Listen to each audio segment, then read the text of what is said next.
Bueno, les quería comentar que, como ustedes saben, el miércoles de la semana que viene es 1 de mayo, así que ese día no vamos a tener encuentro. Y el día del próximo encuentro va a ser entonces el miércoles 8 de mayo. Ese día, miércoles 8 de mayo, vamos a hacer el preparcial.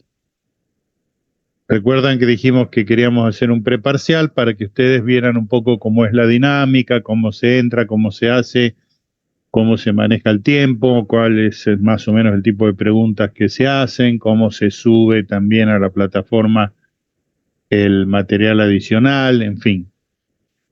Entonces, ahora en unos minutos vamos a trabajar el tema de hoy, que es programación no lineal con restricciones tipo igualdad. Pero tengan ya presente que cuando nos encontremos dentro de 15 días, vamos a hacer ese preparcial. El preparcial es modalidad virtual, ¿no? Sí, lo vamos a hacer modalidad virtual.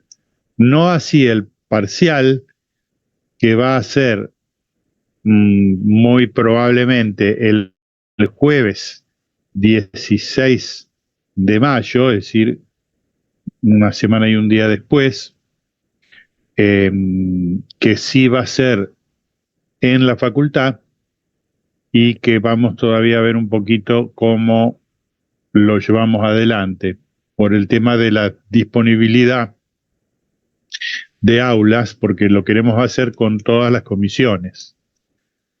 Entonces, les vamos a avisar bien por la plataforma. Va a ser muy probablemente el jueves 16 de mayo a las 15:30. Y tal vez sea necesario que ustedes lleven, por lo menos algunos de ustedes, su propia notebook, porque hay dos aulas que se están terminando, que tienen todas PC, pero no están listas todavía. Y como queremos hacer el parcial todos juntos, todas las comisiones iguales, básicamente pensando en ustedes, porque no queremos que si fue más fácil, fue más difícil, en la otra comisión entró esto y en esta no, en fin, ese tipo de cuestiones. Entonces lo estaríamos haciendo, lo vamos a hacer todos juntos en facultad. Lo más probable es que sea el día jueves 16 a las 15 o a las 15:30, a las 15 horas. Entonces ustedes vayan previendo, digamos, lo que tengan que prever para poder estar presente en facultad ese jueves a las 15 horas y vayan considerando si les es posible o no llevar su propia notebook para que nos dispongamos en un aula que no va a tener las facilidades de tener sus, pero nos vamos a disponer en realidad en tres aulas. Dos de ellas van a tener las PC y una no. Probablemente en alguno de los auditorios, ya veremos. Entonces es como para que ustedes se puedan ir organizando. Igualmente va a haber alguna notificación adicional por medio de la plataforma y Azul también los va a tener, digamos, en contacto por este tema. Pero hoy ya estuvimos viendo cómo podíamos hacer con ella y con Alejandra y la idea es proceder de esta manera. Bien, entonces, semana que viene, 1 de mayo, no hay clase. La otra semana, miércoles 8 de mayo, hacemos el preparcial a esta hora, modalidad virtual. Miércoles 16 de mayo, hacemos el parcial en facultad. Perdón, jueves 16 de mayo, en principio pienso que va a quedar esa fecha y hora. jueves 16 de mayo en facultad, y los que puedan, si pueden llevar su PC o su notebook. Bien, ¿preguntas sobre este tema?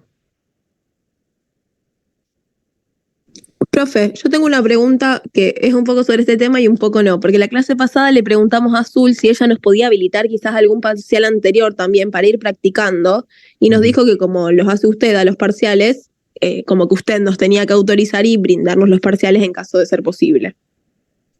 Sí, ese tema también lo hablé con Azul. Ella es una persona siempre sumamente prudente, y entonces, como el material lo preparo yo, ella no quería autorizar nada sin consultarme previamente, y ya le dije que sí, que no hay inconveniente, así que ustedes van a poder tener disponible esos parciales. Igualmente yo, como no lo hablamos específicamente para esta comisión, voy a tomar nota para autorizar a Azul que se los haga disponible. Dale, perfecto, profesor, estaría directamente en el EVA, nos los habilita Azul, digamos. Sí. Exacto, muchas gracias. Bien. Perfecto, bien. Entonces, ¿alguna otra cosa? Cualquier cosa, cualquier duda que se les ocurra mientras charlamos del tema de hoy, ustedes me consulten.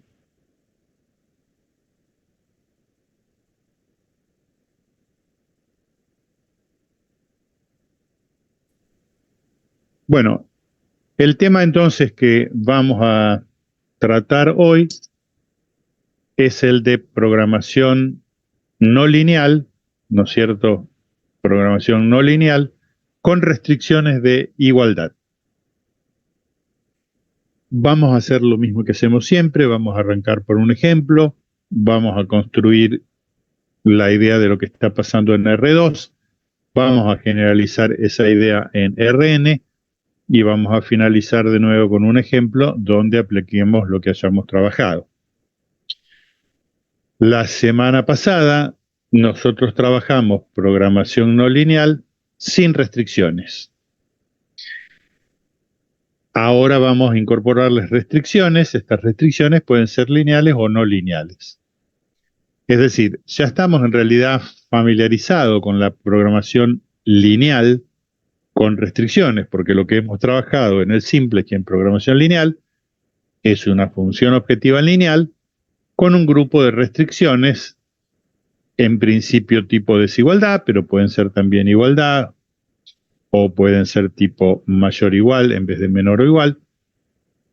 Pero en principio la idea es la misma. Vamos a tener una función objetiva, que en este caso podrá ser no lineal, y vamos a tener un conjunto de restricciones, salvo que en programación no lineal necesitamos diferenciar cuando las restricciones son del tipo igualdad y cuando las restricciones son del tipo desigualdad.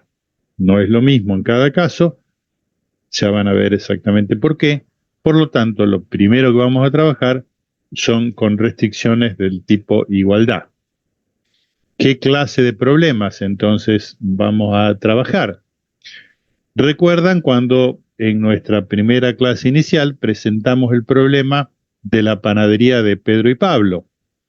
Pedro y Pablo habían hecho este proyecto en común de poner una panadería, salvo que sus productividades eran diferentes, porque Pablo podía hacer 8 panes con cada kilo de harina, mientras que Pedro podía hacer 6 panes con cada kilo de harina.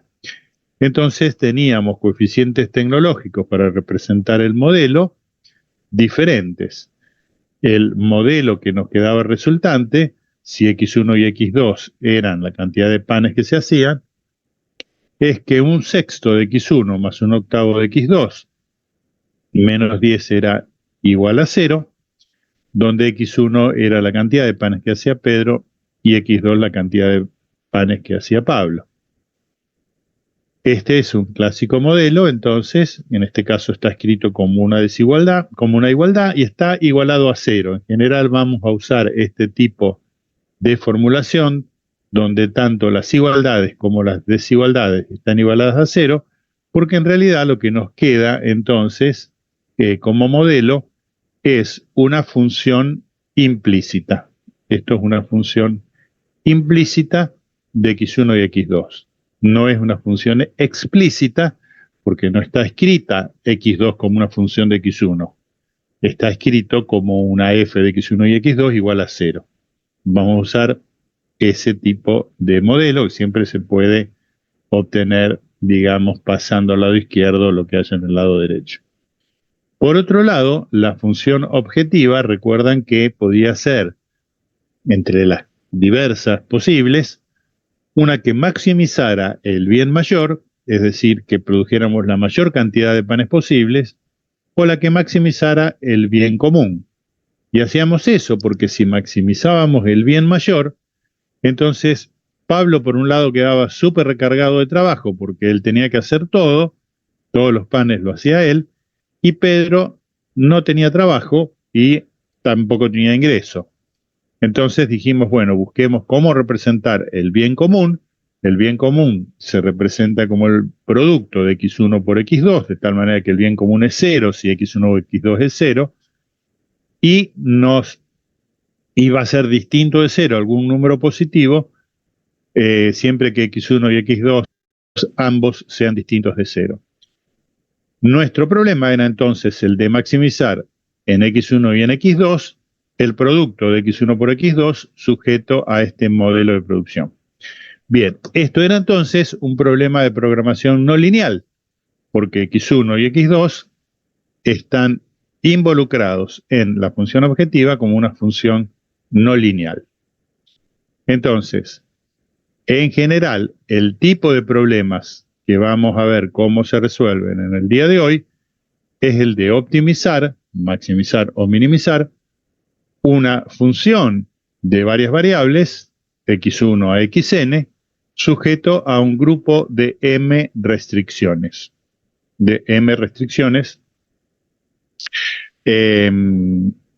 Con la condición muy importante de que n, el número de variables, sea mayor o igual que m.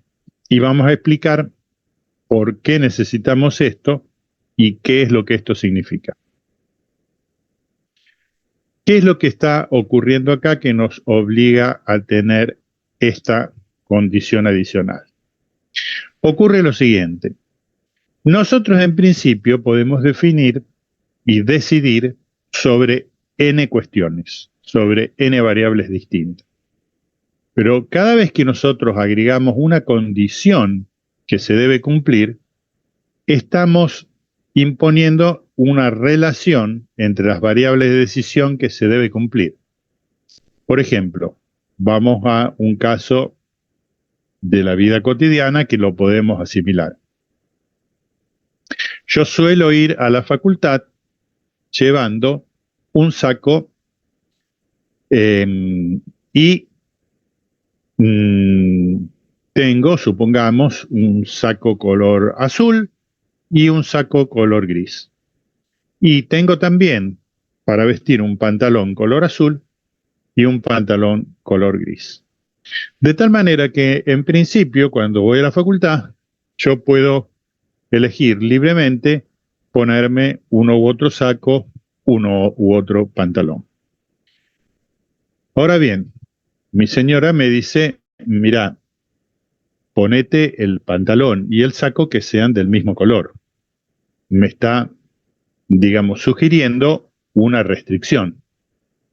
Entonces, si yo decido libremente ponerme el saco azul, para cumplir con esa restricción, el color del pantalón ya quedará determinado por la restricción.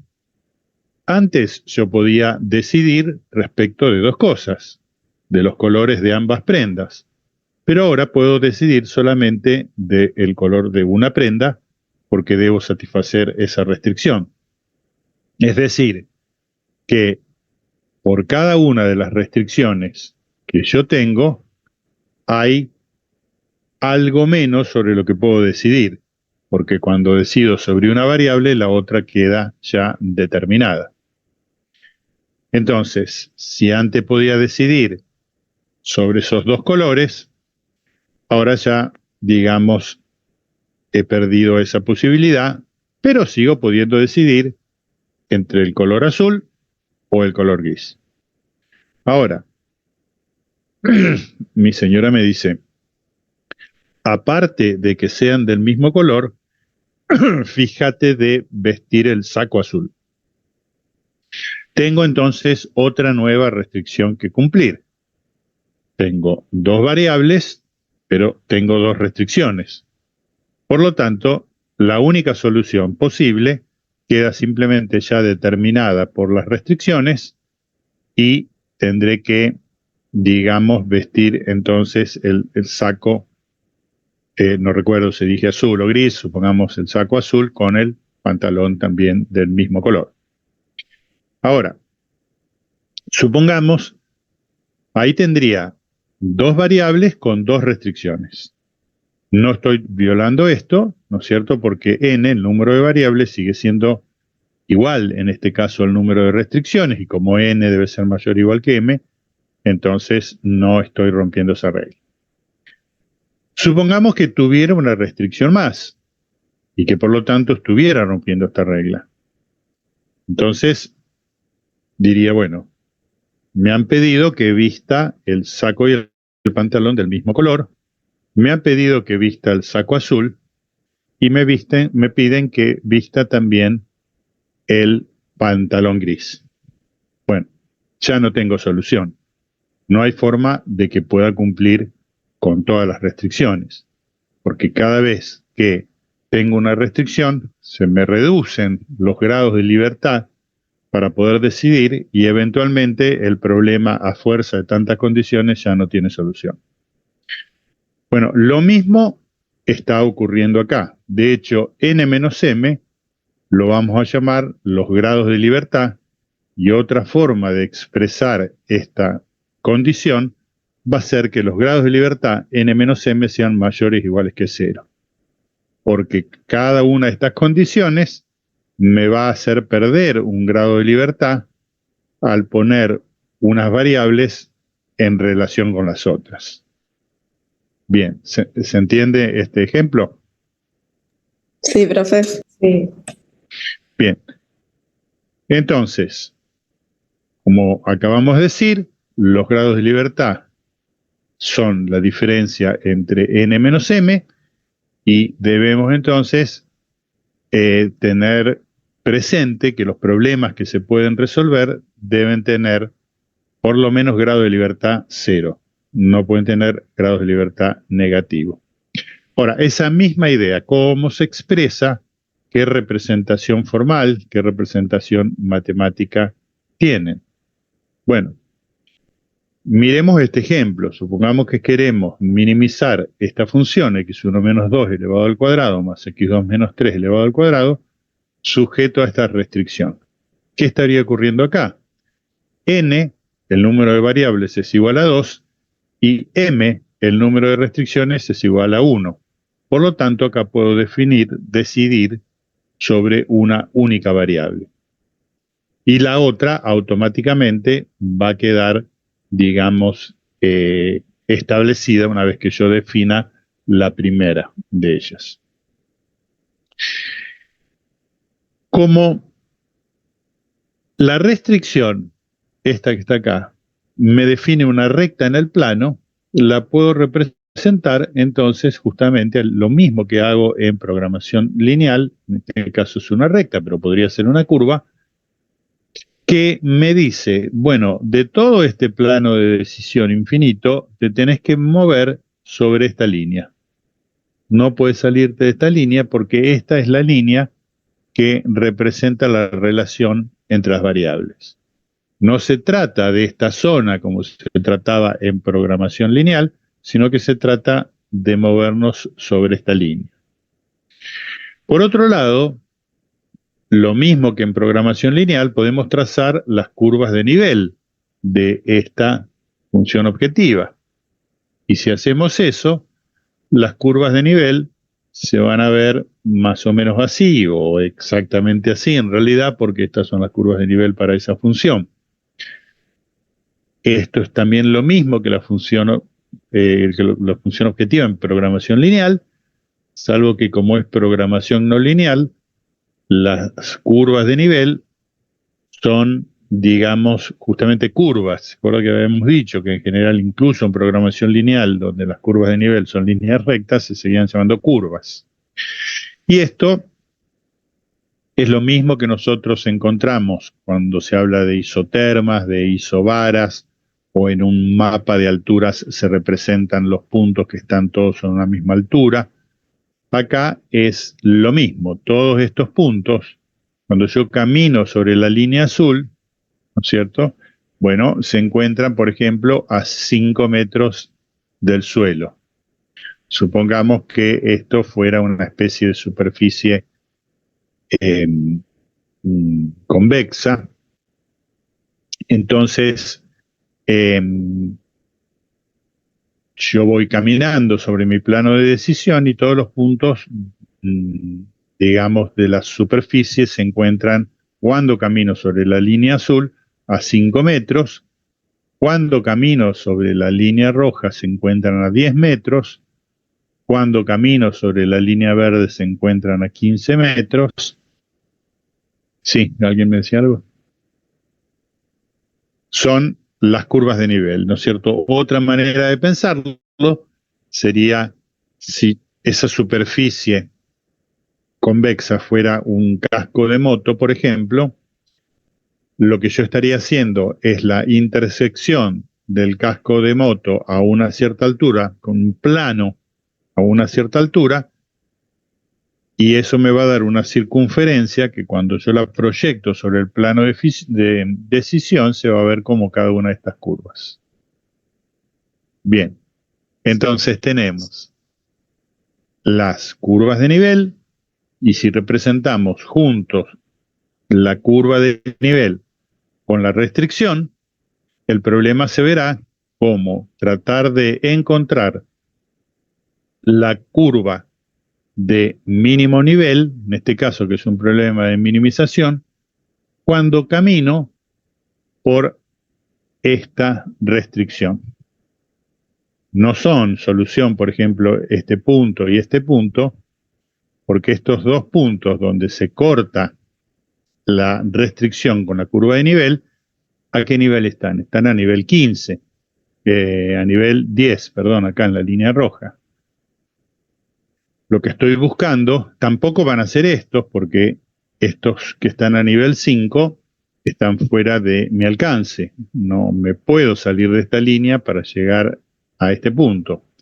Así que lo que estaremos buscando es la curva de menor nivel, que es apenas tangente, por acá estará, a la región factible, porque ese será el mínimo nivel al que puedo llegar cuando camino por arriba de la curva.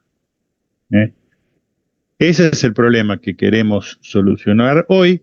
Queremos ver cómo encuentro el punto estacionario.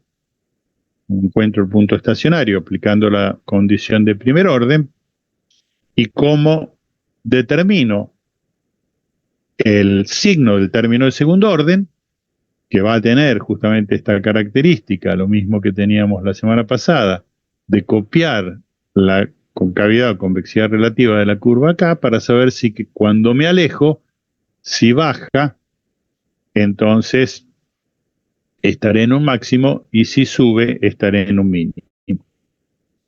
Ese es nuestro proyecto para el día de hoy, pensando gráficamente. Bien. Bueno. Entonces, vamos a ver primero qué es lo que pasa en R2. En R2 podemos tener este tipo de representación que nos sirve para darnos cuenta. En realidad hay varias cosas que se podrían hacer. Una es buscar una relación integral entre x1 y x2. Como la restricción va a estar expresada como una función implícita, en este caso, que es una función lineal, no es posible hacerlo en el caso que fuera una función no lineal, puedo encontrar la representación explícita de x2 en función de x1. Y entonces, bueno, con esa representación explícita, podría, por ejemplo, reemplazar x2 acá, me va a quedar todo en función de x1 y resolver eso como una función de una única variable. Eso es una alternativa, pero no es la que nosotros vamos a usar porque no siempre es posible encontrar esa relación explícita entre las variables. Por ejemplo, la restricción podría ser también una función cuadrática que represente una circunferencia. Yo tenga entonces que buscar en los puntos de esa circunferencia, pero en una circunferencia no podría yo expresar en forma de función la relación entre x2 y x1. Sí la puedo expresar en forma de función implícita, pero no en forma de función explícita. Por lo tanto, en vez de mirar a la relación explícita entre variables, vamos a hacerlo en forma diferencial. ¿Qué significa hacerlo en forma diferencial? Vamos a mirarlo acá. Supongamos que g de x1 y x2 igual a 0 es esta curva que está acá. Es esta curva que está acá. Se ve, ¿no? La manito y eso. Sí, se ve. Sí, profe, se ve. Bien, entonces, que yo tenga que permanecer en esta curva quiere decir que mis movimientos en x2 van a depender de mis movimientos en x1 a través de esta relación. Cuando yo me desplazo en x1, x2 se va a tener que desplazar una cantidad para permanecer en la curva. Entonces, yo puedo encontrar cuál es el movimiento diferencial que va a hacer x2 cuando yo me muevo libremente en x1. Para encontrar esa relación diferencial, cuánto se tiene que mover x2 cuando yo me muevo libremente en x1, apelamos a algo muy sencillo, que es escribir el diferencial total de la función de primer orden. El diferencial total de la restricción, diferencial de g, no es otra cosa más que la derivada parcial de g respecto de x1 por el diferencial de x1, más la derivada parcial de g respecto de x2 por el diferencial de x2. Esto me dice cuánto se mueve g cuando yo me muevo una cantidad diferencial en x1 y en x2. El diferencial total debe ser igual a 0, porque g misma es igual a 0. Si g es igual a 0, su diferencial debe ser 0. Y si el diferencial es 0, puedo despejar el diferencial de x2 de acá. Y expresar entonces el diferencial de x2 como la inversa de este término multiplicado por este otro, si lo despejo directamente de acá. Así que esa cantidad diferencial que se mueve cuando yo me desplazo libremente en x1 es esta relación que está acá. Llevémoslo al caso de la ropa, a ver si nos sirve un poco esta analogía. Resulta que yo tengo dos sacos que difieren levemente en su color. Ambos son azules, pero difieren levemente en su color. Hay un movimiento diferencial del color en el saco. Y lo mismo ocurre con el pantalón. Tengo uno que hace juego con el primero y otro que hace juego con el segundo. Ambos son azules, pero difieren levemente en el color. Tengo que cumplir con la restricción de que ambas prendas deben tener el mismo color. Entonces me pregunto, cuando cambio diferencialmente el color de la prenda superior, ¿cómo cambia diferencialmente el color de la prenda inferior, esa mínima diferencia de tonalidad? Debido a que están ligados por la restricción que me dice que deben ser del mismo color. Eso sería una especie de representación la vida cotidiana de la relación de las tonalidades, ¿no es cierto? Es decir, ¿cuál va a ser la nueva tonalidad resultante cuando yo libremente elijo cambiar la tonalidad? Van a estar relacionadas a través de esta expresión que se obtiene muy fácilmente haciendo que el diferencial de G sea igual a 0, porque G misma es igual a 0, y despejando la variable dependiente de la variable independiente. Entonces, esta relación diferencial, ese movimiento diferencial entre las variables, la guardamos por ahí en una cajita porque enseguida la vamos a necesitar. Bueno, teniendo eso en cuenta, podemos entonces ya pensar en la condición de primer orden. Acá vamos a hacer lo mismo que hicimos la semana pasada y la semana anterior. Vamos a buscar la condición de primer orden para hallar el punto estacionario y después vamos a buscar la condición de segundo orden para saber si es un máximo o un mínimo, y la condición de segundo orden va a tener que ver con el signo del término de segundo orden, de tal manera que si es positivo va a haber un mínimo y si es negativo va a haber un máximo. Si le ocurre lo mismo, salvo que las cuestiones que están involucradas son un poquito diferentes. Veamos primero en R2. Al igual que en R1, la condición de primer orden debe incluir que el gradiente de f de x sea igual a 0. El gradiente de f de x, como sabemos, es el vector fila cuyas componentes son las derivadas parciales de f respecto de x1 y x2. Si el gradiente es igual a 0, el diferencial de f también debe ser 0. El diferencial de f es el gradiente multiplicado por el vector diferencial de x. Es decir, todo esto que está acá debe ser igual a 0 para que la condición de primer orden incluya la necesidad de que el gradiente deba ser igual a 0. Ahora,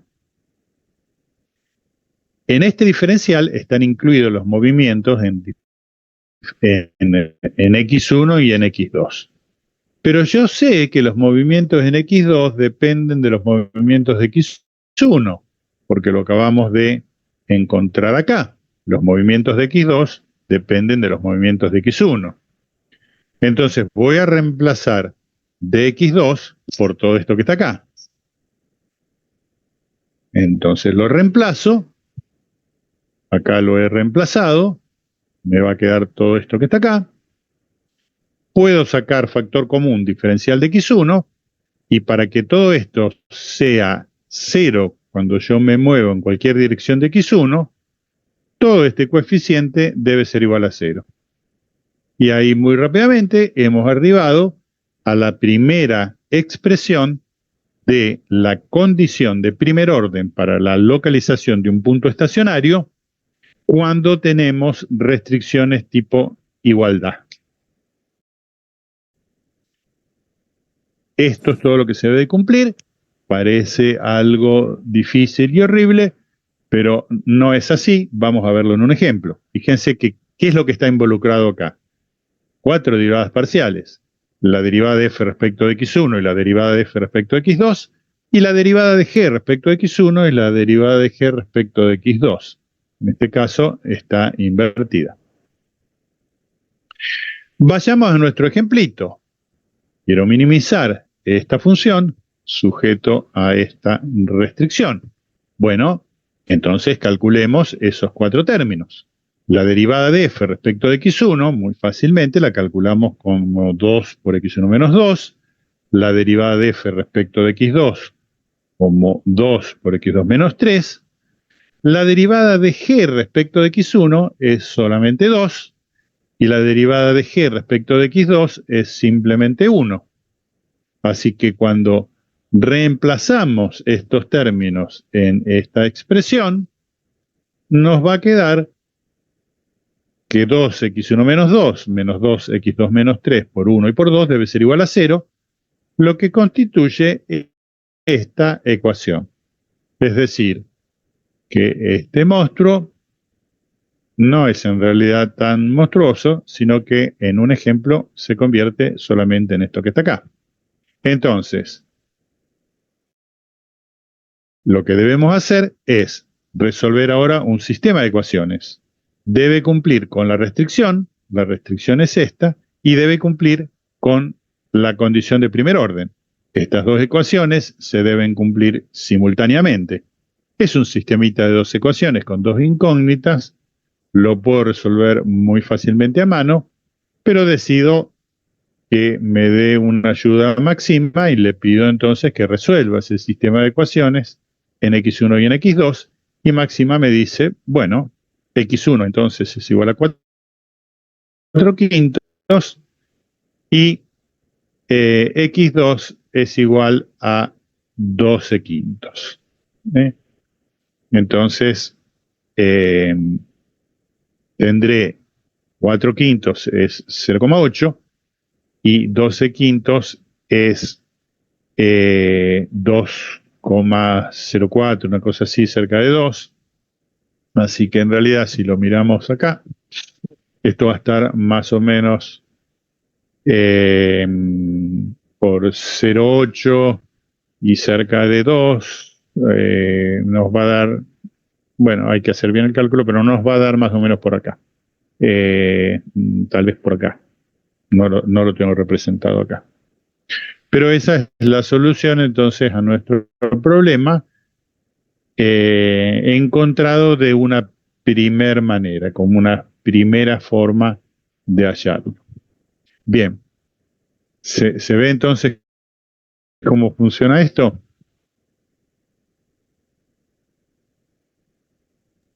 Se trata entonces de encontrar esa condición de primer orden que acabamos de expresar y resolver un sistema de ecuaciones.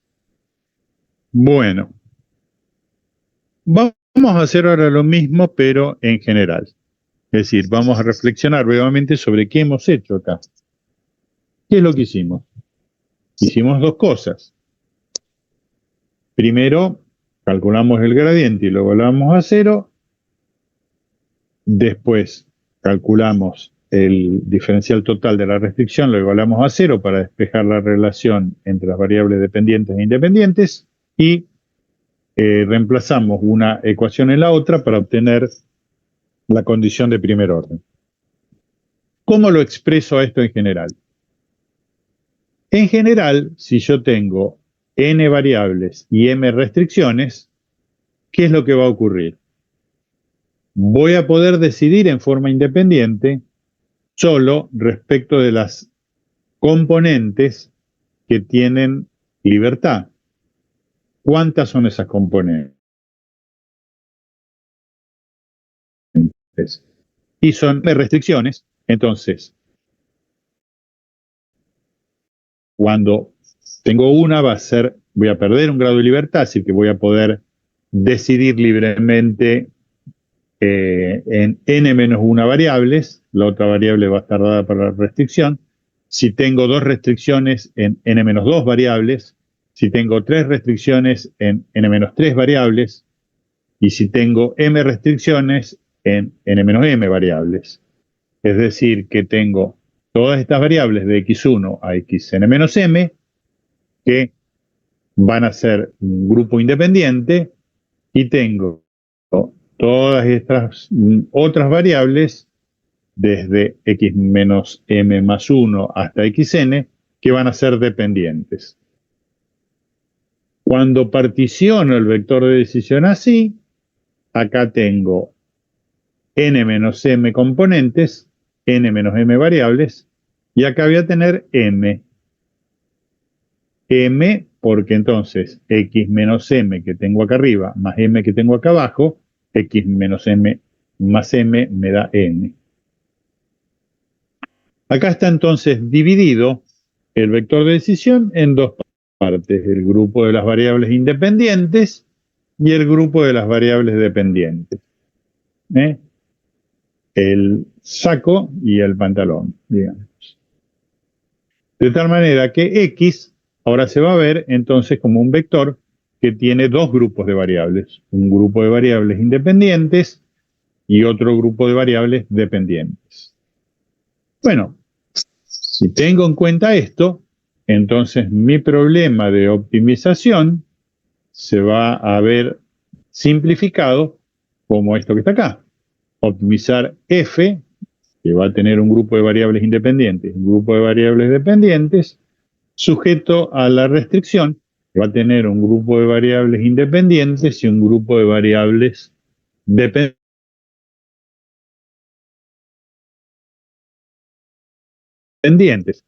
Y ahora la condición de primer orden en Rn va a tener que cumplir con que el diferencial de la función sea igual a 0, es decir, que su gradiente sea igual a 0, y va a tener que cumplir con la condición de que el diferencial de g también sea igual a 0, porque g misma es igual a 0.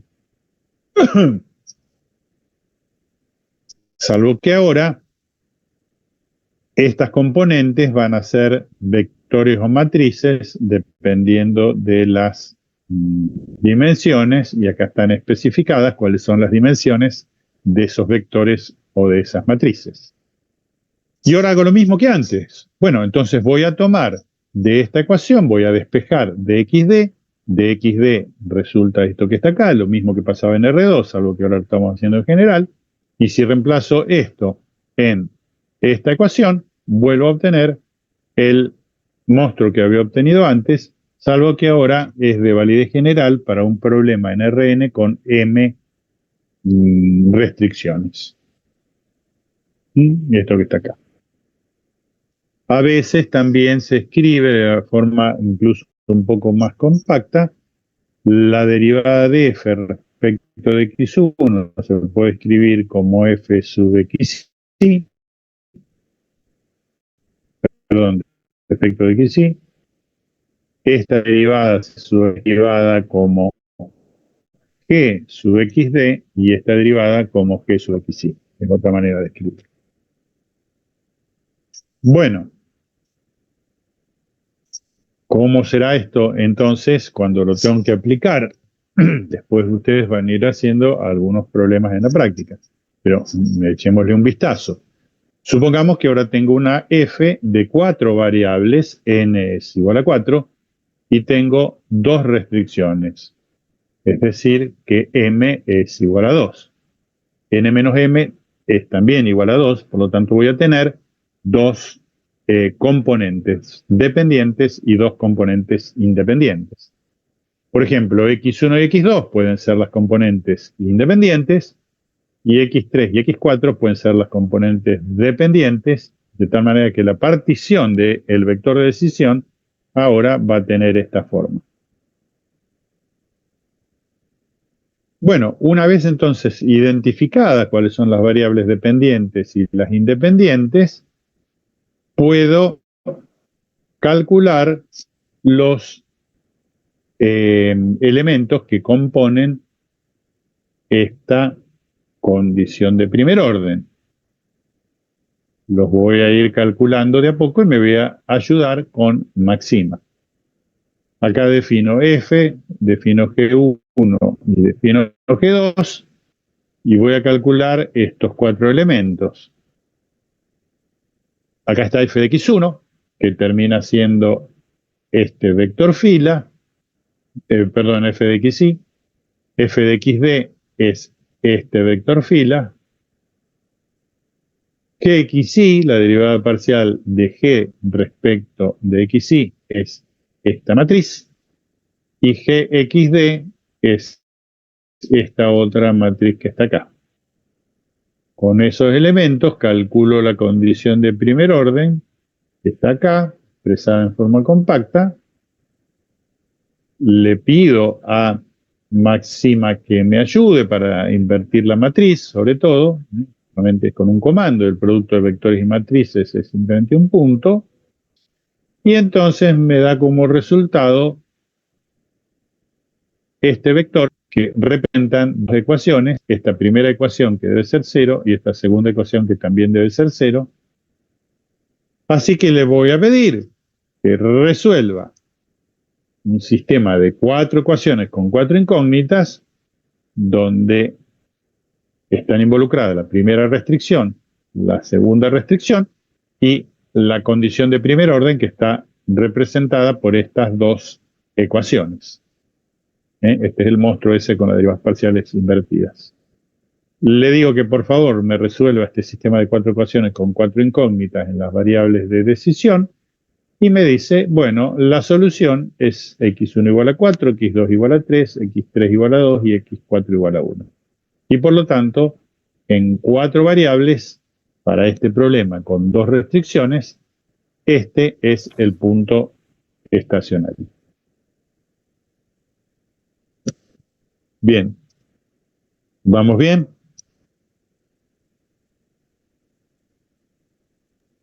Sí, profe.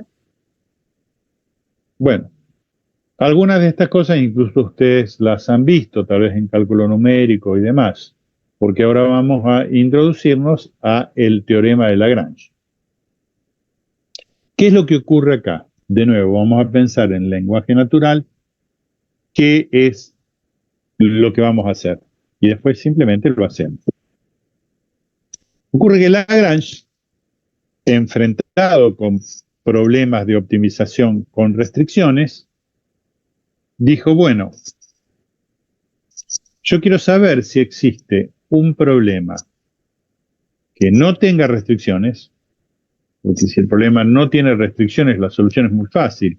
El punto estacionario se localiza pidiendo que el gradiente de la función sea igual a 0. Acá tengo que hacer un lío.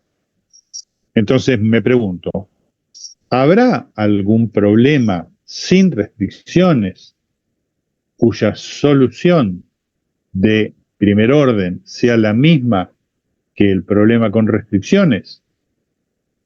Esa es la pregunta que se hace Lagrange. Y él encuentra dos grandes respuestas. La primera es que existe un problema equivalente que no tiene restricciones, aunque tiene más variables. En vez de tener n variables, va a tener n más m variables, pero el número de variables no me interesa, no me preocupa tanto, y cuya solución de primer orden es la misma que el problema con restricción. Ese es el primer resultado, que es de existencia. El segundo resultado es que aparte Lagrange nos va a decir cuál es ese problema. Y Lagrange propone que si tengo este problema donde x pertenece a Rn, tengo m restricciones, entonces puedo buscar una función que sea igual a la función objetiva original, a f de x, multiplicar cada una de las restricciones por un numerito lambda y sumar todo. Y este problema que está acá, que tiene ahora n más m variables, porque tiene las n variables de x y las m variables de lambda, que no sé cuánto valen, las tengo que determinar en el problema. Si yo encuentro la condición de primer orden para este problema sin restricciones, me voy a encontrar con la solución, con la misma condición de primer orden que si resuelvo el problema tal como lo hemos hecho recién. Este problema, esta función se llama la función de Lagrange, los lambdas se llaman los multiplicadores de Lagrange, usan la misma letra griega lambda que hemos usado para los autovalores, pero no tienen nada que ver con los autovalores, salvo que en investigación de operaciones se utiliza la lambda para ambas cosas, no las confundamos. Estos son los multiplicadores de Lagrange. Lagrange, un gran genio de la matemática, estaba preocupado por muchas cosas. Una de las cosas, por ejemplo, en las que estaba preocupado, y tal vez haya usado esta formulación para poder resolver el problema, ustedes saben, por ejemplo, que ahora hay una serie que está muy de moda que se llama El problema de los tres cuerpos. No sé si alguno la ha visto. El problema de los tres cuerpos. Sí, claro, yo vi un par de capítulos, pero no la terminé todavía. Bueno, ustedes saben que en ese problema, digamos, lo que está en juego es la pervivencia de una civilización que se encuentra con 3 soles y ese movimiento de los tres soles, digamos, es inestable y entonces van por una serie de extinciones y, digamos, desarrollo de nuevas civilizaciones. Bueno, Lagrange apuntó al problema de los dos cuerpos, que tiene una solución mucho más fácil. Por ejemplo, ¿qué pasa entre la Tierra y la Luna? O entre la Tierra y el Sol. Pero, por ejemplo, entre la Tierra y la Luna hay algunos puntos donde la fuerza de atracción de la Tierra y la fuerza de atracción de la Luna se compensan exactamente y por lo tanto en esos puntos en el espacio no hay fuerzas de atracción gravitatoria. Esos puntos se llaman los puntos de Lagrange. Lagrange fue el primero que encontró la formulación de ese problema y determinó la posición de esos puntos. ¿Qué se hace con esos puntos? Se mandan, por ejemplo, telescopios de observación espacial. Hay un telescopio que se llama Webb, que fue lanzado hace 3 o 4 años, por ejemplo, para hacer observaciones referidas al principio del Big Bang, que está depositado en un punto de Lagrange, en un punto donde no lo atrae ni la Tierra ni la Luna, y por lo tanto se queda quieto ahí porque no está sometido a ninguna atracción gravitatoria. Este es el tipo de cuestiones que tenía Lagrange en la cabeza cuando pensaba estos desarrollos. Bueno, vamos a mostrar que la función de Lagrange, esta que está acá, que se obtiene tomando la función objetiva original y sumándole las restricciones multiplicadas por lambda, por los multiplicadores de Lagrange, nos lleva al mismo condición de primer orden que el problema anterior. Afortunadamente es muy fácil hacerlo. Vamos a definir un vector lambda cuyas componentes son los multiplicadores de Lagrange, un vector g cuyas componentes son las restricciones, y entonces en vez de escribir la suma de igual 1 hasta m de lambda i por g sub i, vamos a escribir f de x más lambda transpuesta por g, porque lambda transpuesta por g es lambda 1 por g1 más lambda 2 por g2, así sucesivamente. Es decir, que esta suma es lo mismo que este producto escalar. Vamos a dividir nuevamente al vector de decisión en dos partes, xy y xd, de tal manera que la función de Lagrange ahora va a ser f de xy y xd más lambda transpuesta por g de xy y xd. Ahora, Lagrange me dice, si usted encuentra la solución de primer orden para esta función, encuentra la solución también para el problema con restricciones. Como este problema no tiene restricciones, ¿cómo calculo la condición de primer orden? Pido que el gradiente de la función de Lagrange sea igual a 0. Y por lo tanto, las derivadas parciales deben ser iguales a 0. Es decir, que la derivada del lagrangiano respecto de xy, la derivada del lagrangiano respecto de xd y la derivada del lagrangiano con relación a lambda deben ser 0, porque ahora lambda es un conjunto de nuevas variables. Pero la derivada del lagrangiano respecto de x1 es la derivada de f respecto de xy, la derivada de f respecto de xy, más lambda transpuesta por la derivada de g respecto de xy. Lo vemos acá. La derivada del lagrangiano respecto de xd es la derivada de f respecto de xd más lambda transpuesto por la derivada de g respecto de xd. Y debo derivar también respecto de las variables lambda. Lo derivo respecto de lambda, encuentro que entonces g debe ser igual a 0, cosa que ya sabía porque g es la restricción, es decir, reconstituyo las restricciones. Y ahora voy a hacer algo muy fácil, voy a despejar lambda de acá y lo voy a reemplazar arriba. Si despejo lambda de acá, encuentro que lambda debe ser igual a esto que está acá. Ustedes lo despejan, ¿no es cierto? Fíjense, paso el de f al otro lado y paso el de g a dxd posmultiplicando. Y por lo tanto, lo que debe ocurrir es que la derivada de f respecto de x1 menos la derivada de xy, menos la derivada de f respecto de xd, por la derivada de g respecto de xd inversa, por la derivada de g respecto de xy es igual a 0, no me importa tanto, digamos, todas estas derivadas, pero sí me importa que es lo mismo que habíamos encontrado antes. Es la misma condición que habíamos encontrado por acá arriba como condición de primer orden. Exactamente la misma. Por lo tanto, Lagrange tenía razón. Si yo creo la función de Lagrange y la trato como un problema sin restricciones, voy a obtener exactamente la misma condición de primer orden.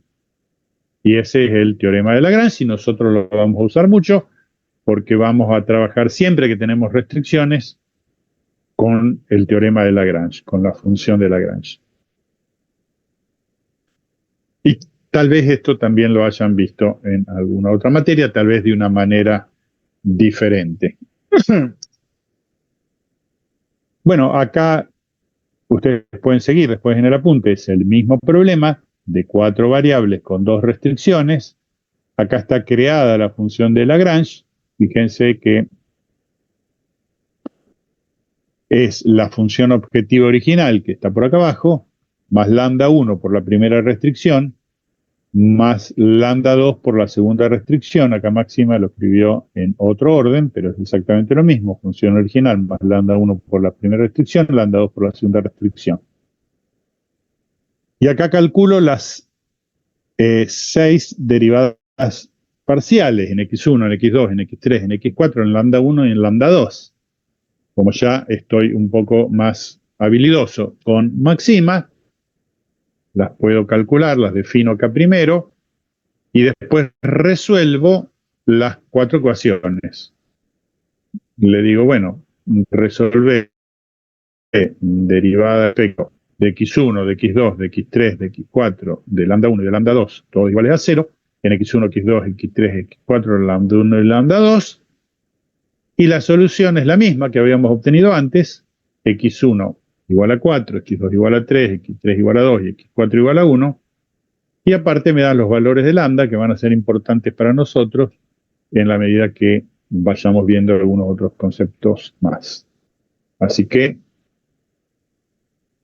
hemos demostrado que estos problemas se pueden resolver fácilmente usando la función de Lagrange, que va a tener más variables.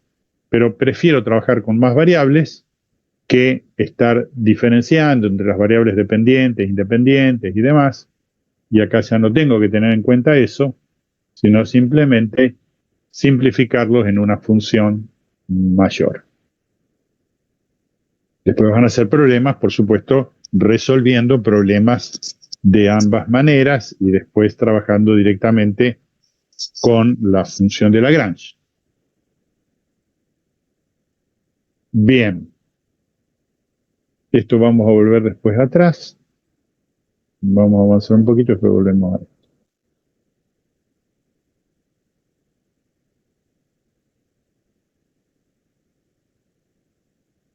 Vamos a avanzar hasta la condición de segundo orden. Bueno. Estamos entonces con la condición de primer orden. Condición de primer orden para problemas de programación no lineal con restricciones tipo igualdad. Gradiente del lagrangiano igual a 0. Y listo. Lo resuelvo. Gradiente del lagrangiano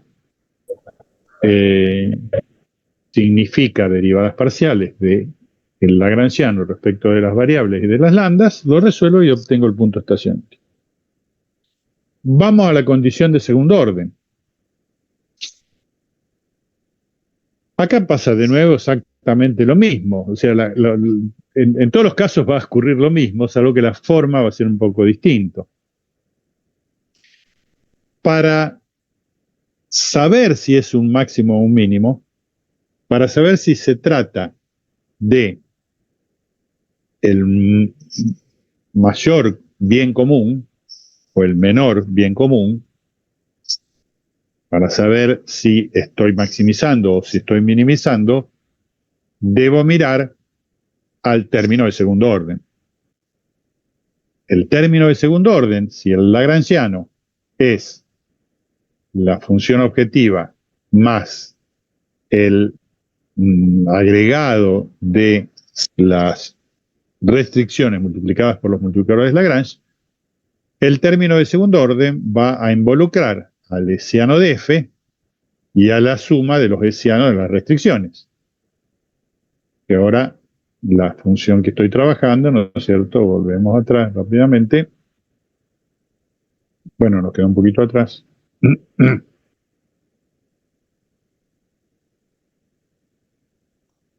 Tendré que mirar. Antes mirábamos, si teníamos f, miraba el hessiano de f en el término del segundo orden. Ahora, si tengo f más todo esto, voy a mirar al hessiano de f más la suma de los lambda i por el hessiano de g, de cada una de las g. Así que el término del segundo orden ahora va a tener esta expresión un poquito más compleja. Volvemos acá. Va a involucrar al hessiano de f más la suma de los lambda i por el hessiano de g. ¿Qué sería el hessiano de h? Lo podemos simplemente llamar el hessiano de h. Ahora, acá ocurre lo mismo. Esto es un número. Esto es un número. Si el término del segundo orden tiene signo positivo, quiere decir que tendré un mínimo. Si el término del segundo orden tiene signo negativo, cuando me muevo arbitrariamente alrededor del punto estacionario, quiere decir que tendré un máximo. Y si algunas veces tiene un máximo, otras veces, si algunas veces tiene signo positivo y otras veces signo negativo, tendré un punto en ensilladura. Así que la condición de segundo orden, en su primera expresión, depende del signo de todo esto que está acá. ¿Se acuerdan que la semana pasada, para saber ese término, el signo de ese término, fuimos por el tema de los autovalores y llegamos a la conclusión que si los autovalores eran todos positivos, entonces el término era positivo, si eran todos negativos, entonces era negativo. Bueno, vamos a ver entonces qué es lo que ocurre acá con el signo de todo esto que está acá. Porque una vez que determinemos eso, vamos a tener la solución de nuestro problema. Ahora bien, cuando estábamos sin restricciones, yo me podía mover arbitrariamente en X. En todo X. ¿Qué quiere decir? Que si yo estaba buscando a ver si estaba en el punto más alto de una cúpula en una iglesia, me podía situar en el punto estacionario y después moverme libremente para cualquier lado para ver si la aproximación de segundo orden bajaba o si la aproximación de segundo orden subía. Decíamos esto era como tener una media naranja, que es la aproximación de segundo orden, digamos, aproximando el casco de moto. ¿Qué es lo que ocurre acá?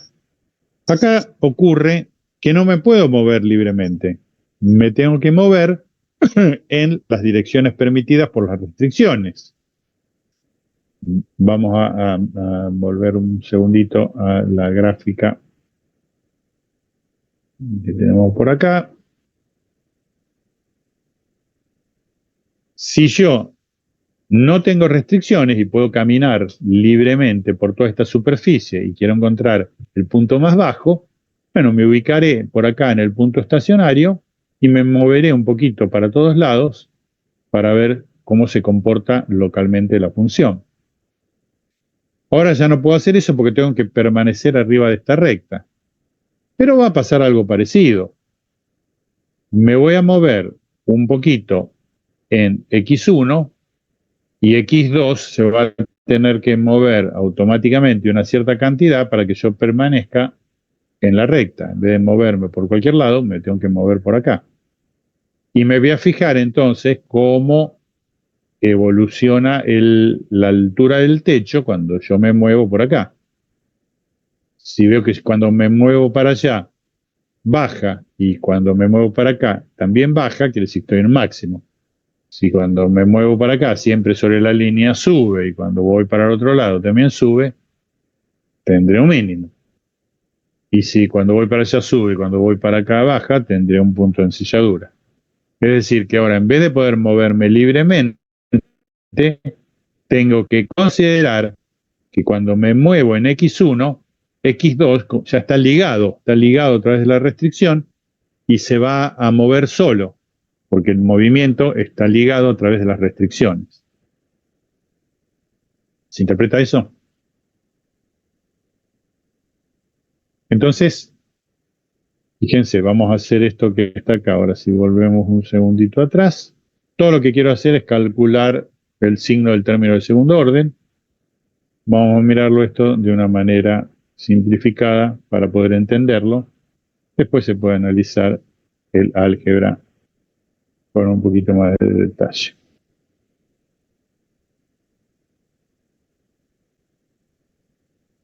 Vamos a ver por aquí.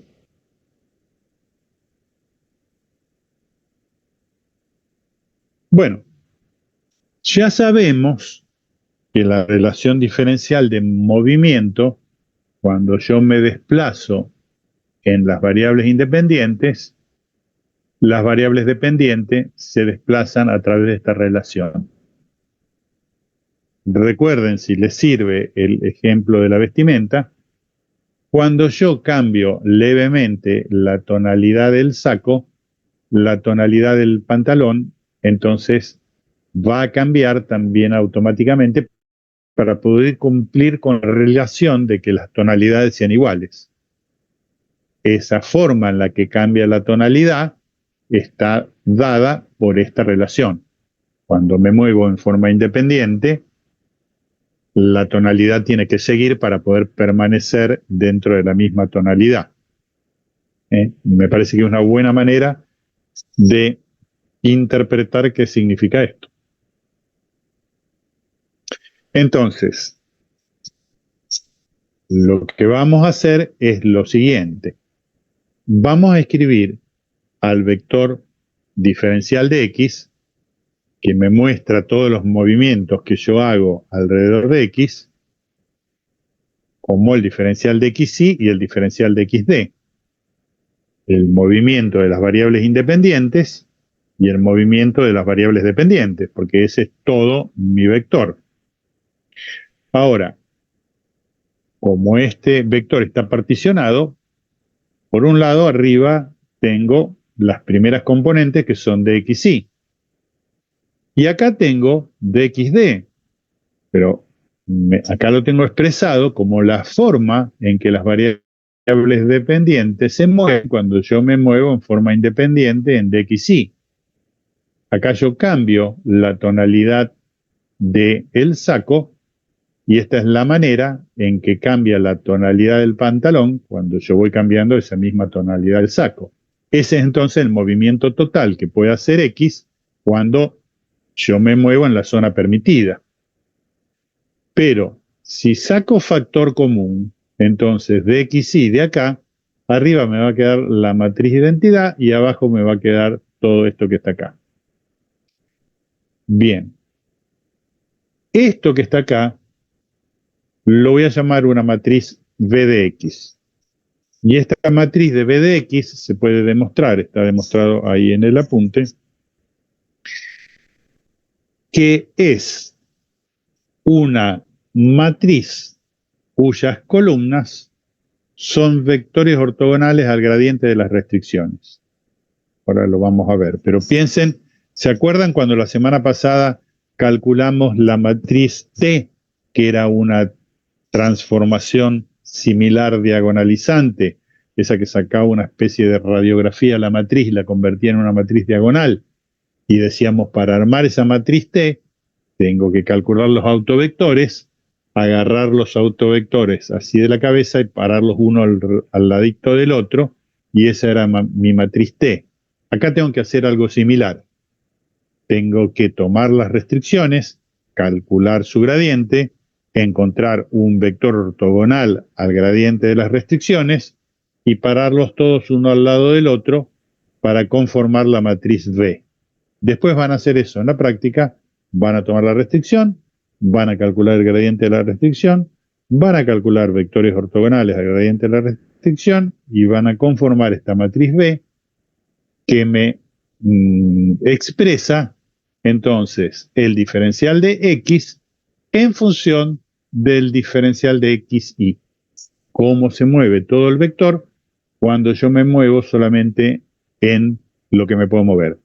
Cómo cambia la tonalidad del saco y el pantalón cuando yo me muevo cambiando solamente la tonalidad del saco, porque la del pantalón tiene que seguir. ¿Se entiende cuál es el concepto? Sí, profe, a mí como que esto que estás diciendo un poco del pantalón y del saco como que me está mareando un poco porque yo me lo estoy como imaginando como si fuera del mismo color, por así decirlo. Acá es como que estamos hablando como que porque van en conjunto, no que necesariamente son iguales, ¿no? Van en conjunto, digamos, pero puedes pensarlo. Claro, eso mismo. Sí, podés pensarlo como, ya te digo, que tenemos dos juegos, ¿no es cierto?, que difieren Claro, sí, levemente sí. en tonalidad. Pero Claro, como yo puedo sí, sí, definir solo la tonalidad del saco, la otra tonalidad se tiene que mover, digamos, en conjunto, en ¿cierto? relación. Sí, Entonces es gracias. simplemente eso. Bueno, entonces, todo lo que tengo que hacer acá es calcular el término, el signo del término del segundo orden. Siempre estamos con este drama de cómo hago para calcular ese numerito, para saber si ese número me da positivo o me da negativo cuando me muevo un poquito alrededor de X. Entonces vamos a aplicar lo que dijimos recién y voy a escribir dx como v por dxy. Entonces el término de segundo orden ahora va a tener esta forma, va a tener dxy transpuesta por b de x transpuesta por el hessiano de Lagrangiano por b de x y por el diferencial de xy. Un poquito más complejo, pero yo ya sé qué es cada cosa. Dijimos que esto era una matriz cuyas columnas son los vectores ortogonales al gradiente de las restricciones, este el hessiano del Lagrangiano, y esta es de nuevo la misma matriz que aparece acá premultiplicando. Entonces, me voy ahora a preocupar por encontrar el signo de esta matriz. Pero no me hago problema, yo ya sé cómo se encuentra el signo de una matriz, tengo que calcular los autovalores de esa matriz. Si son positivos, será positivo, si son negativos, será negativa. Por lo tanto, ya encontré la condición de segundo orden. Voy a definir todo esto que está acá como Z. Lo vamos a llamar, se llama el hessiano reducido. Y entonces, si el hessiano reducido es positivo, que como es una matriz ya sé lo que significa que sea positivo, significa que sus autovalores son positivos, entonces tendré un mínimo. Si este hessiano reducido es negativo, si sus autovalores son negativos, tendré un máximo.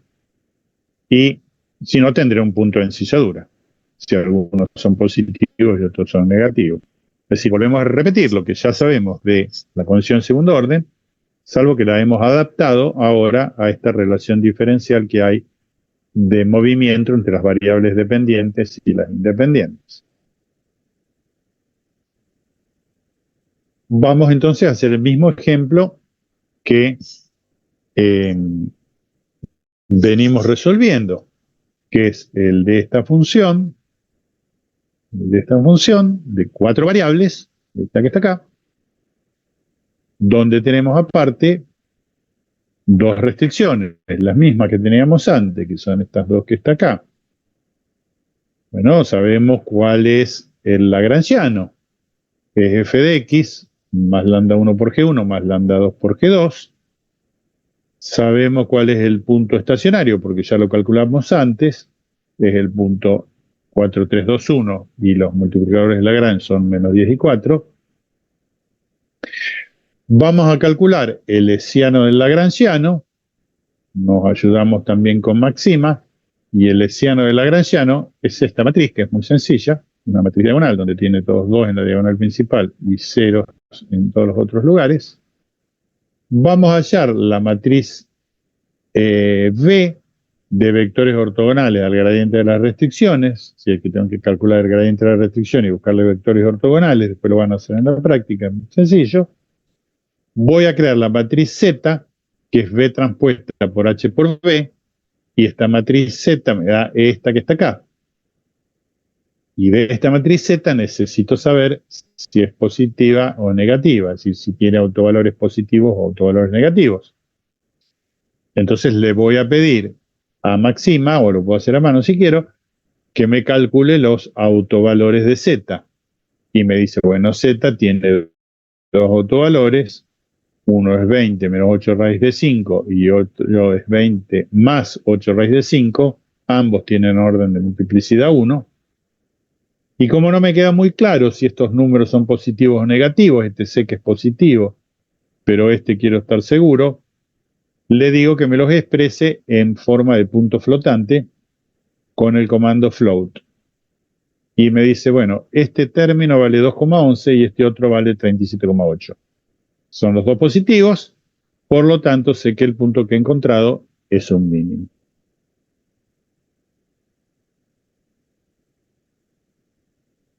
Brevemente, y ya para ir terminando, entonces, la misma solución se puede hacer por Lingo.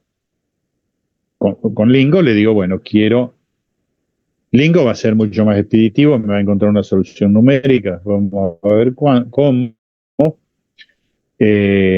y no me va a hacer tanto lío.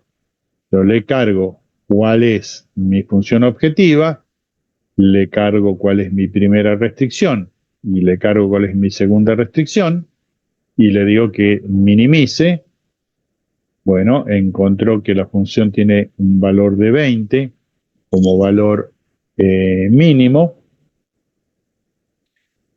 Bueno, no hay infactibilidades también porque la solución es factible. Dio 7 iteraciones, después vamos a ver de qué se tratan las iteraciones. Tardó 0,05 segundos en mi máquina. Me dice que el modelo es cuadrático convexo, cuadrático porque la función objetiva es cuadrática y representa una función convexa, que la clase del modelo que estoy trabajando es de Quadratic Programming, de programación cuadrática, por las mismas razones que acabamos de decir, que hay 4 variables, que todas esas variables están interviniendo en forma no lineal, porque aparecen todas en la función objetiva en forma no lineal, que no estamos trabajando con variables enteras, que a veces se puede trabajar con variables enteras porque la solución que nos interesa es de números enteros, que tiene 3 restricciones porque cuenta la función objetiva como si fuera una restricción, entonces tiene la función objetiva más 2 restricciones son 3, que de esas restricciones hay una que es no lineal, que en realidad es la función objetiva, que la cuenta como si fuera una restricción. Esta es otra cuestión de cálculo interno, y nos da el resultado. Recuerden que era 4, acá es un resultado numérico, así que es aproximado, 4, 3, 2 y x4 igual aproximadamente a 1. Acá está dando el slack, en este caso si nos interesa, lógicamente no hay relleno, no hay sobrante en la primera restricción, porque de hecho está igualada a 0, no hay sobrante en la segunda restricción, porque está igualada a 0, o sea que no permitimos que haya sobrante, porque no pusimos menor o igual que 0, y acá están las variables de sensibilidad, estas son tal vez la que nos interesa, que son el cambio en la función objetiva cuando cambia la primera disponibilidad y cuando cambia la segunda disponibilidad. Después lo vamos a interpretar mejor cuando veamos programación, sensibilidad en programación no lineal. Así que podemos leer también entonces lo mismo, que lo podemos resolver a mano por Maxima, por Lingo. Tenemos varias alternativas de resolución. Y finalmente, queremos saber qué le decimos a Pablo y a Pedro, que están esperando en la puerta de la panadería para saber si la solución que les proponemos es la mejor solución o es la peor solución, porque ya sabemos que Pablo tiene que hacer, bueno, vamos a definirlo el problema, función del bien común, x1 por x2, la restricción es esta que está acá, entonces el problema de Pablo y Pedro expresado con el multiplicador de Lagrange es la función objetiva más lambda por la restricción. Todavía no les dijimos cuántos panes tenían que hacer cada uno, porque todavía no resolvimos el problema, pero lo vamos a resolver entonces por el teorema de Lagrange. Es decir, vamos a pedirle a Máxima, que también nos está ayudando con esto, que nos encuentre la solución al sistema de ecuaciones gradiente del lagrangiano igual a 0. Es decir, que resuelva la derivada primera del lagrangiano con relación a x1 igual a 0, la derivada primera del lagrangiano con relación a x2 igual a 0, la derivada del lagrangiano con relación a lambda, también igual a 0, y que me dé la solución en x1, en x2 y en lambda. Guardamos esta solución antes de informársela a Pedro y a Pedro para saber si es la solución que maximiza efectivamente el bien común, pero en principio estamos hablando de que Pedro tiene que hacer 30 panes y que Pablo tiene que hacer 40 panes. Y de que esta manera Pablo no va a estar encargado de todo y a lo mejor el trabajo lo supera, sino que van efectivamente a colaborar en procura del bien común. Pero, ¿será el máximo bien común o será el mínimo bien común? Antes de informarlo, chequeamos la condición de segundo orden. Y entonces, calculamos el gradiente de la restricción, que es el vector 1/6, 1/8, muy fácil calcularlo, ¿no es cierto?, de acá. 1/6 y 1/8. Calculamos rápidamente un vector ortogonal al gradiente de la restricción. Un vector muy fácil que podemos proponer es el -6, 8. Y chequeamos que son ortogonales, porque cuando hago el gradiente de G por B, me da 0. Y si el producto escalar de los dos vectores es 0, sabemos que los vectores son ortogonales. Lo podemos representar también en el plano para asegurarnos. Construimos entonces el hessiano del lagrangiano, para lo cual Máxima nos ayuda mucho, porque hay un comando que es hessiano. Así que le pido, ¿cuál es el hessiano del lagrangiano en x1 y en x2? Y me dice que es este que está acá. Como ya tengo la matriz B de vectores ortogonales al gradiente de la restricción, le pido a Máxima que haga transpuesta de B por el hessiano del lagrangiano por B. Y cuando hace eso, me encuentro con este numerito, que este es el famoso número del término de segundo orden. Finalmente llegamos a saber si ese numerito tiene signo definido, y en este caso tiene un signo definido que es menos 96, es negativo, y por lo tanto en el punto estacionario tenemos un máximo.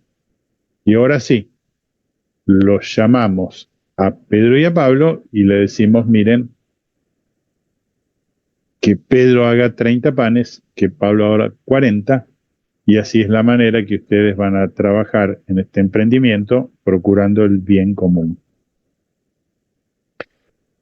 Bien, después van a ser, por supuesto, varios problemas, pero esa es un poco la mecánica y como decimos siempre, no solo cómo se hace, sino que también hemos visto por qué se hace de la manera que se hace.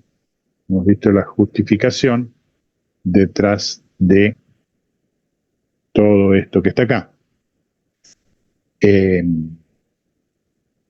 Bien. Acá hay una última nota que podemos tomarlo en cuenta, es muy sencillo. Si nosotros hacemos el producto del multiplicador de Lagrange por la restricción en el punto estacionario, ese producto da 0. ¿Por qué? Porque G es 0. Va a haber otros casos, pero podemos notarlo que cuando los problemas tienen restricciones tipo igualdad, lambda por G es igual a 0. Y guárdenlo en una cajita de los conceptos. Que lambda por G sea igual a 0 se llama la primera condición de Kuhn-Tucker, que va a ser muy importante para nosotros a partir de trabajar problemas con restricciones tipo desigualdad. Esto es como un resultado lateral que lo guardamos ahí para cuando lo necesitemos. Bueno, yo sé que es bastante todo esto, pero me parece que lo hemos tratado de llevar con analogías de la vida cotidiana que nos ilustran un poquito cuál es el paralelo en que podemos pensar para darle sentido a lo que estamos haciendo, pero básicamente se trata de encontrar la condición de primer y segundo orden para problemas de programación no lineal con restricciones tipo igualdad, aplicar el teorema de Lagrange, es decir, encontrar una función que no tiene restricciones, pero que tiene más variables y que nos lleva al mismo punto estacionario. Muy fácil entonces, porque lo único que hay que hacer para encontrar la condición de primer orden en el punto estacionario es resolver la ecuación gradiente de Lagrangiano igual a 0, y después aplicar la condición de segundo orden, que en este caso, cuáles son los movimientos totales que hace X, tanto por el movimiento en las variables independientes, como el movimiento automático en las variables dependientes. Y cuando hacemos eso, mirando al lesiano de Lagrangiano, obtenemos la condición de segundo orden simplemente en términos de el signo del lesiano reducido, premultiplicándolo y posmultiplicándolo por una matriz cuyas columnas son vectores ortogonales al gradiente de las restricciones. Bueno, preguntas. Por supuesto, esto después, cuando ustedes lo trabajen en los problemas, se va a ir aclarando un poco más, y cuando revisen la teoría, después de haber resuelto algunos problemas, todo va a parecer también más significativo. Entonces, semana que viene, 1 de mayo, no hay clases. 8 de mayo, miércoles, hacemos el parcial de práctica de programación lineal, todo lo que hemos visto conmigo y lo que han visto en el caso de ustedes con Azul. Jueves 16 de mayo, es decir, la otra semana, hacemos el parcial en facultad a partir de las 15 horas. Tenemos que repartirnos en 3 aulas, entonces los que puedan llevar su notebook, quieran, lo pueden hacer. Así vemos si podemos ocupar algún aula, veremos de qué manera, digamos, para poder, digamos, tener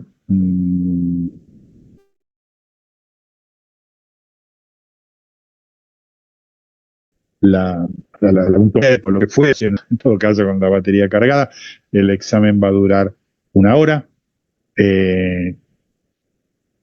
y van a estar ya, digamos, preparados con la mecánica del parcial a través de el preparcial del día 8.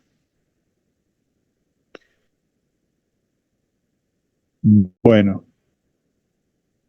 ¿se entiende entonces un poquito esto, que lo que queremos hacer con el parcial y el preparcial?